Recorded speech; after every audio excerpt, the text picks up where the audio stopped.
Assalamualaikum warahmatullahi wabarakatuh. Teman-teman, hari ini saya mau mencoba. Ini khusus perajut yang pemula banget, yang dasar banget, yang bingung mau memulai merajut itu seperti apa gitu. Terus bingung memilih benang seperti apa dan alatnya seperti apa. Nah, langsung saja ya teman-teman. Di sini saya mau menjelaskan benang dulu ya.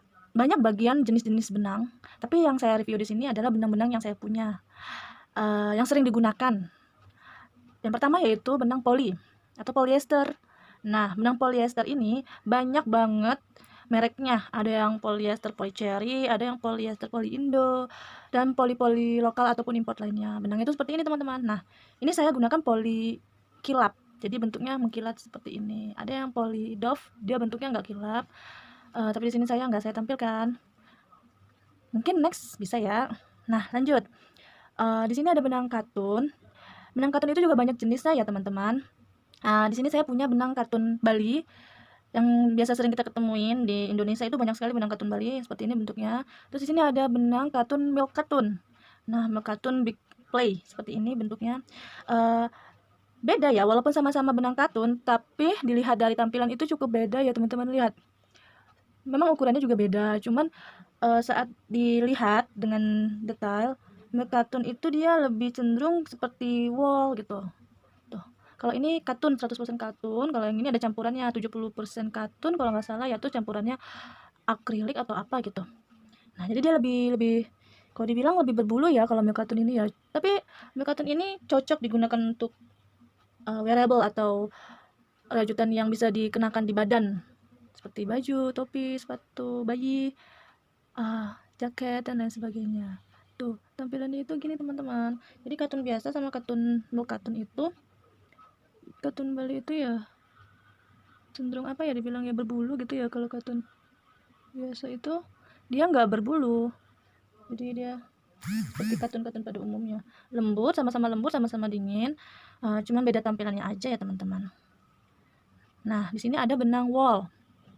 Saya punya wool sheet atau wool lokal yang ada di Indonesia yang sering kita jumpai. Ini benangnya seperti ini tampilannya. Nah, hampir sama milk katun, cuman wool sheet ini benangnya wool. Memang berbulu ya kalau dibilang ya berbulunya, tapi nggak separah benang wool. Benang wool ini sangat-sangat berbulu banget. Benang wool juga bisa digunakan untuk wearable ya teman-teman. Tapi kekurangannya benang wool ini panas digunakan di daerah tropis seperti Indonesia. Tapi kalau yang benang akrilik milk katun seperti ini masih bisa digunakan karena ada 70% katunnya. Jadi masih dingin gitu. Tapi seperti ini. Nah, selanjutnya saya akan menjelaskan benang tian atau tise tian yang biasa digunakan orang untuk membuat karpet atau bisa juga digunakan untuk bikin kayak box-box, kotak wadah tempat penyimpanan gitu dari benang tian. Tas juga bisa ya benang tian ya. Saya nanti video selanjutnya saya akan tunjukkan barang-barang yang sudah saya rajut. Ini bisa digunakan tas, karpet, terus apa, kotak penyimpanan yang besar-besar. Banyak lagi sih yang digunakan, tapi kebanyakan orang menggunakan tian itu buat tas, buat karpet yang seringannya.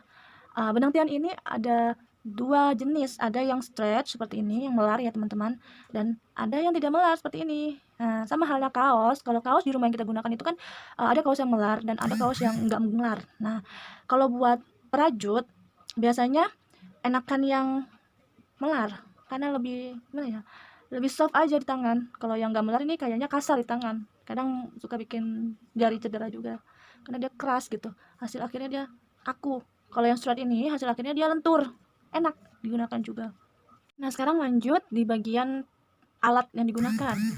Biasa kalau benang yang bahannya katun, milk katun atau wool sheet itu nanti akhir hasilnya itu harus digunting benangnya biar rapi. Nah, tapi untuk yang bagian polyester itu khusus polyester, baiknya akhirnya itu menggunakan korek seperti ini. Teman-teman bagian perajut pemula yang mungkin bingung mau beli hakpen nomor berapa sih yang biasa digunakan. Nah, saya kasih tips ya teman-teman. Teman-teman bisa beli hakpen merek Tulips Gold seperti ini. Ini harganya cukup terjangkau dan biasa sering perajut itu menggunakan nomor 3 atau 4. Ini nomor 3 atau 4 seperti ini. Ini biasa digunakan untuk merajut benang polyester, benang katun Bali, benang milk katun. Biasa masih bisa digunakan nomor 4, milk katun nomor 4 atau 5. Bisa, masih bisa. Terus Untuk benang-benang yang ply besar, saya biasa menggunakan juga benangnya tulip, tapi tulip yang gede seperti ini. Saya biasa menggunakan nomor 7,5 atau 9. Nah, ini sudah cukup buat saya merajut benang-benang yang ply besar banget seperti ini, jumbo-jumbo, benang tian yang ini. Nah, ini sudah bisa digunakan nomor 7,5 atau 9. Kalau teman-teman mau lebih besar lagi atau lebih bawah dari saya, silahkan. Tapi saya menganjurkan buat teman-teman yang perajut pemula menggunakan 2 hakpen ini aja sudah cukup. Ini yang sering banget digunakan perajut-perajut yang sudah mahir juga menggunakan hakpen nomor ini biasanya sih. Karena saya pengalaman dulu, jadi itu saya mau cerita ya teman-teman ya. Dulu itu saya punya pengalaman pertama kali saya merajut dan saya bingung, saya harus beli hakpen nomor berapa nih, nomor berapa nih. Nah, saya bingung kan, karena nggak ngerti, beli hakpen aja semua sekaligus gini ya, sekaligus perangkat alat hakpennya banyak banget gitu kan, saya beli semua. Nah, ini hakpen yang pertama banget saya gunakan yaitu hakpen merek Rose, yang merek lokal Rose seperti ini. Nah, ini nomor 1 dan 2 karena saya bingung kan, jadi saya nyari di toko terdekat, adanya cuman Rose gini.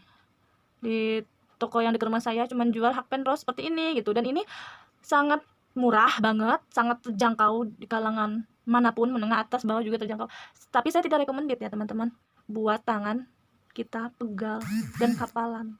Itu pengalaman saya, pengalaman buruk sih, karena saya nggak ada yang ngasih tahu ya buat masalah hakpen yang nyaman itu beli merek apa. Jadi saya beli semua ini aja. Nah, dan semua yang ada di sini itu nggak kepake sama sekali. Sia-siakan uang kalian yang bagi perajut pemula beli hakpen banyak-banyak dari ukuran besar, kecil, sampai besar banget seperti ini, tapi nggak pernah dipakai karena nggak nyaman. Ini hakpen merek apa ya, nggak tahu sih, saya nggak ada mereknya sih, ini lokal punya. Jadi saya beli itu seperangkat satu kotak itu udah lengkap semua, memang lengkap, cuman hakpen yang digunakan ini nggak nyaman gitu. Dan ini juga, ini antara gagang dan jarumnya ini copot-copotan gitu. Nah, dan ini juga nggak tahan lama, lihat deh sampai begini nih. Kayak nggak kuat, nggak recommended. Kalau yang merek Rose ini bikin tangan mudah lelah dan kapalan. Nah, kalau merek-merek yang lokal yang nggak bermerek seperti ini memang murah, terjangkau, cuman alangkah baiknya kalian sayangi tangan kalian, jangan sampai kejadian seperti saya, rajut pemula udah semangat-semangatnya beli semua ini dan mubazir dong ya, sia-sia, nggak kepake sama sekali, jadinya cuman buat pajangan doang. Yang sering saya pakai itu ini loh, saya sudah ngerajut kira-kira 3 tahunan dan ini masih awet banget, alhamdulillah. Walaupun dilihat ya lecet-lecet gitu ya, udah warnanya udah nggak, udah kayak lecet-lecet gitu deh karena sering dipakai dan warnanya juga udah memudar, tapi tetap masih enak gitu, nyaman banget dipakai. Nah, ini nggak akan sia-sia kalau beli yang merek tulip ini. Rata-rata perajut yang sudah mahir menggunakan hakpen merek tulip gold ini untuk yang standarnya. Saya pernah menggunakan hakpen yang seperti ini itu buat merajut benang tian yang besar ini, kan ini benangnya keras ya, sampai patah gini dong, saking mudahnya gitu. Tangan saya juga kapalan banyak banget dulu menggunakan ini, nggak nyaman banget, nggak recommended. Beli dua ini udah bisa merajut pakai semua benang. Yang ini pakai benang manapun masuk, tapi yang ply seperti ini ya, yang ply 3 atau ply yang lebih kecil lagi kayaknya masih bisa di nomor 3 ini. Nah, disesuaikan aja deh sama ukuran benangnya. Dan yang besar ini pakai yang benang buat merajut benang yang ply besar banget, yang big ply. Udah 2 ini aja. Kalian nggak buang-buang uang. Kayaknya dulu ini saya beli hakpen yang kecil ini kisaran harga 20-an, dan yang ini kayaknya 30 apa berapa gitu ya, 27 apa berapa, lebih mahal dikit daripada yang ini gitu.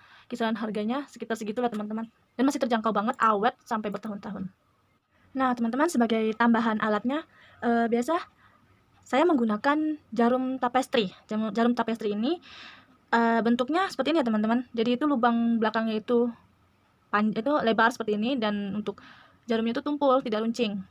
Nah, yang bentuk besi, yang tapestri besi juga sama ya teman-teman ya, lubangnya itu lebar dan ujungnya itu tidak runcing alias tumpul.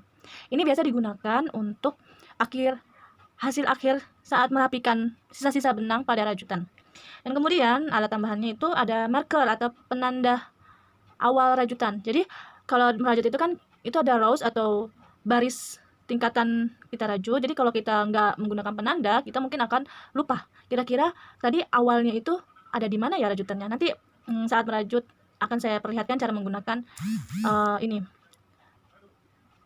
apa namanya, penanda. Nanti saat merajut saya akan mempraktekkan bagaimana cara menggunakan marker atau penanda rajut ini. Oke, next. Ini sebenarnya ini saya juga bingung ya, ini alat buat apa, saya dapat begitu aja dan saya berpikir gitu kan. Jadi ini waktu saya cobain ke hakpen seperti ini pas gitu, dan saat saya menggunakan hakpen yang dua mata seperti ini, yang satu nomor 3, yang satu nomor 4, yang bisa saya menggunakan hakpen nomor 4 dan nomor 3-nya itu saya masukin seperti ini, itu akan memudahkan kita jadi lebih apa namanya, aman gitu, karena mata hakpen yang satunya lagi tuh ditutup seperti ini, jadi lebih enak aja karena ini bahannya karet, elastis, dan empuk. Kemudian ini adalah alat untuk menghitung rows atau jumlah barisan pada rajutan. Nah, saat kita merajut biasanya kita itu di tengah-tengah rows itu kita lupa gitu berapa rows ya, kira-kira udah capek-capek menghitung, tahu-tahu lupa gitu ya. Jadi alat ini berfungsi untuk mengingatkan atau menyimpan berapa. Jadi alat itu berfungsi untuk menyimpan hitungan yang sudah kita hitung seperti ini. Ini nomor 1, kalau misalnya udah rows kedua kita tinggal muter aja, 2 rows kedua, dan selanjutnya rows ketiga, 4, dan seterusnya. Ini 2 bagian bisa diputar ya teman-teman. Yang bagian belas ini juga tidak hanya nomor 0 juga, 0 saja, tidak hanya nomor 0 saja, tapi bisa diputar jadi nomor yang lain. Tuh, agak keras memang ya, karena jarang digunakan. Saya nggak pernah menggunakan ini, cuman hitung melalui ingatan saja. Nah, next, alat tambahan selanjutnya yaitu lem tembak. Biasanya kan kalau buat perajut itu kita bisa menambahkan manik-manik atau muti-muti biar perajutannya lebih cantik menggunakan lem tembak. Atau untuk memasang mata pada amigurumi menggunakan tembak juga bisa. Seperti ini contohnya ya, muti-muti. Tapi di sini saya jahit, tidak saya lem tembak. Saya pengen ini kuat, jadi saya jahit. Mungkin kalau buat yang simple, yang biar mudah gitu kan, nggak usah jahit, bisa dilem pakai lem tembak. Ini juga bisa, kuat juga sama kuatnya, cuman saya pengennya dijahit aja. Oke, untuk alat tambahannya yang wajib kalian ketahui, saya rasa cukup ini saja yang biasa digunakan. Untuk selanjutnya mungkin akan ada video tutorial rajutan yang akan saya tampilkan. Makanya teman-teman, di sini saya mohon dukungannya dong karena saya masih baru di upload video YouTube ini, saya masih baru. Saya mohon dukungannya bagi teman-teman yang sudah menonton video saya. Mohon subscribe, like, dan share. Serta kalau teman-teman ada saran atau pengen nanya nih, boleh banget di kolom komentar ya teman-teman. Terima kasih yang sudah bersedia menonton dari awal hingga akhir video saya. Saya Mutiara Handmade. Assalamualaikum warahmatullahi wabarakatuh. See you next time. Dadah.